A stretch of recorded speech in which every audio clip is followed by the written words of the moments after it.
Mr. Prime Minister, then why were the gates left open for these terrorists to run in and wreak havoc all over Israel? And it took 8 hours for you to respond. If you were so clear on Hamas wanting to kill Jews 365 days a year, every minute of every day, why in the world weren't you ready? And why were you supporting funding to go to Hamas? It makes no sense. And actually, to Carville's point, I just question at this point what he would do to stay in power, because he has done a number of things in his government leading up to the war to stay in power that many say are naked moves that are just completely corrupt to stay in power. Now he's in a war. Oh, you can't move him now because we're in the middle of a war.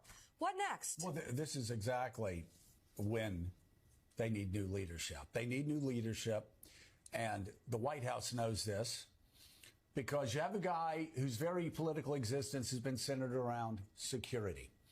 And so this is a guy that oversaw the greatest failure of intelligence in Israeli history, led to more deaths because of his intel failure of Jews than any time since the Holocaust.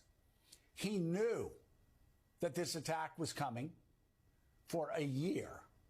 They had the plans in his government for the year, written down how Hamas was going to do it. They knew this was coming for a year.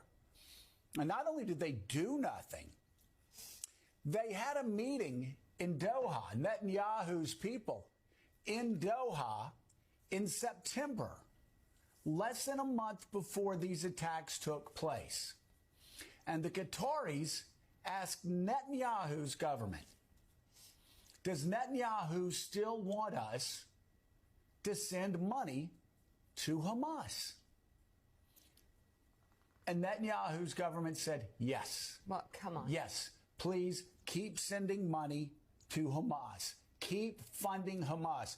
The Israelis, the Netanyahu government, had been in on Doha funding Hamas. You know, we sit back and we're like, oh my God, what in the world is Qatar doing? They're supposed to be our ally.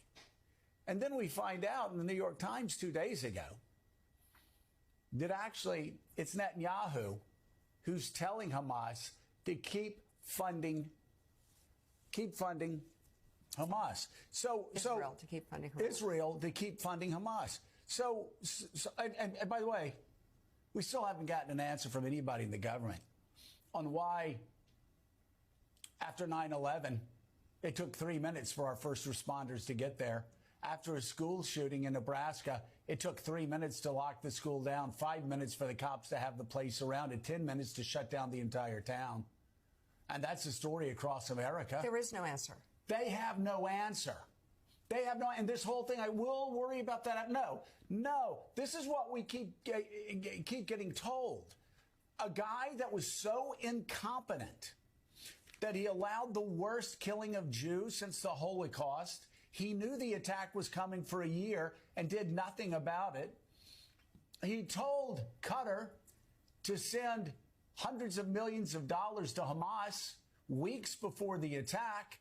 And then when the attack came, he didn't do a damn thing for 8 hours while women were getting raped, while concert goers were getting butchered, while old women were being taken hostage. Live on Facebook? While young boys were seeing their parents shot dead.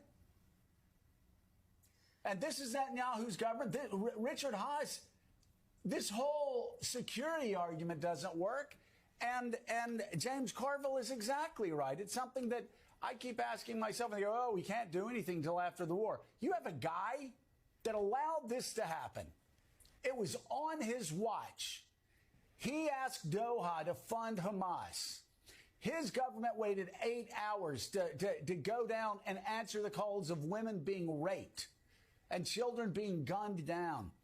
And he's saying, oh, well, we got to get through the war. No, he's incompetent. And the Israelis don't even like him. They want him out. The question is, when are they going to get the guy responsible for the worst killing of Jews since the Holocaust out and bring in responsible leadership that the United States can work with.